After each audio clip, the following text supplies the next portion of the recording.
British యుద్ధం విదేశీయులతో పోటీ పడమే కాదు ఎప్పటికప్పుడు తమ స్వదేశీ పరిజ్ఞానాన్ని పెంపొందించుకుంటూ ముందుకు దూసుకెళ్తుంది ఇస్రో.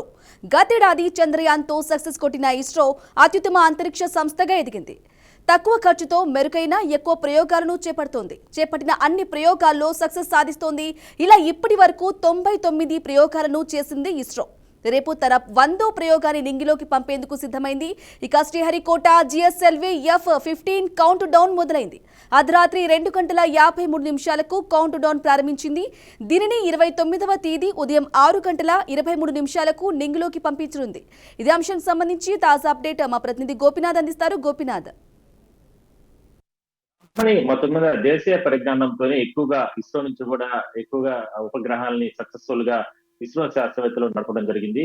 దాదాపుగా ఇప్పటి వరకు కూడా 99 ఉపగ్రహాలని నింగిలోకి పంపి ఎంతో సక్సెస్ఫుల్ గా కంప్లీట్ చేసుకోవడం జరిగింది. గత ఏడాది కూడా చంద్రయాన్ కూడా ప్రయోగించి ప్రపంచ దేశాలన్నీ కూడా భారత్ వైపు చూసే విధంగా కూడా ఒక గొప్ప గౌరవాన్ని ప్రజలకందరికీ కూడా ఇచ్చినటువంటి పరిస్థితి. అయితే తాజాగా కూడా GSLV F-15 కి సంబంధించినటువంటి ఉపగ్రహాన్ని కూడా పంపబోతున్నారు.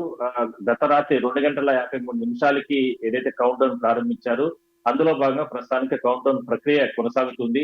ఈ లోపు ఏదైతే అంటే శాస్త్రవేత్తలకు సంబంధించి రకాల కార్యక్రమాలు చేస్తున్నప్పటికీ కూడా దైవబలం ఉండాలన్న ఉద్దేశంతో తిరుమలకి రావడం జరిగింది. ఇస్రో చైర్మన్ తో పాటు శాస్త్రవేత్తలు కూడా ఇక్కడ తిరుమల శ్రీవారి సన్నిధిలో పాదాల వద్ద ఆయన ప్రత్యేక పూజలు చేశారు. దాని తర్వాత వెళ్ళడం జరిగింది. అయితే రేపు ఉదయం ఈ ఉపగ్రహానికి సంబంధించి 100వ ఉపగ్రహానికి సంబంధించి రేపు ఉదయం 6:23 ప్రయోగాన్ని సక్సెస్ఫుల్ గా ప్రారంభించబోతున్నారు. దీనికి సంబంధించి యావత్ భారతదేశ ప్రజలందరూ కూడా అదే విధంగానే కోట్లాది మంది ప్రజలు ప్రపంచ వ్యాప్తంగా అన్ని దేశాలు కూడా మన వైపు ఎదురుగా చూస్తున్నాయి. అంటే రేపు జరిగేటువంటి 100వ ఉపగ్రహానికి సంబంధించి ఏ విధంగా సక్సెస్ఫుల్ చేయబోతున్నారు ఇదంతా కూడా ఒక గర్వకారణంగా మనం చెప్పుకోవచ్చు. దీనికి సంబంధించి కౌంట్ ప్రక్రియ జరుగుతుంది.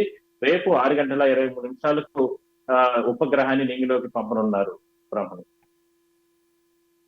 అప్డేట్స్.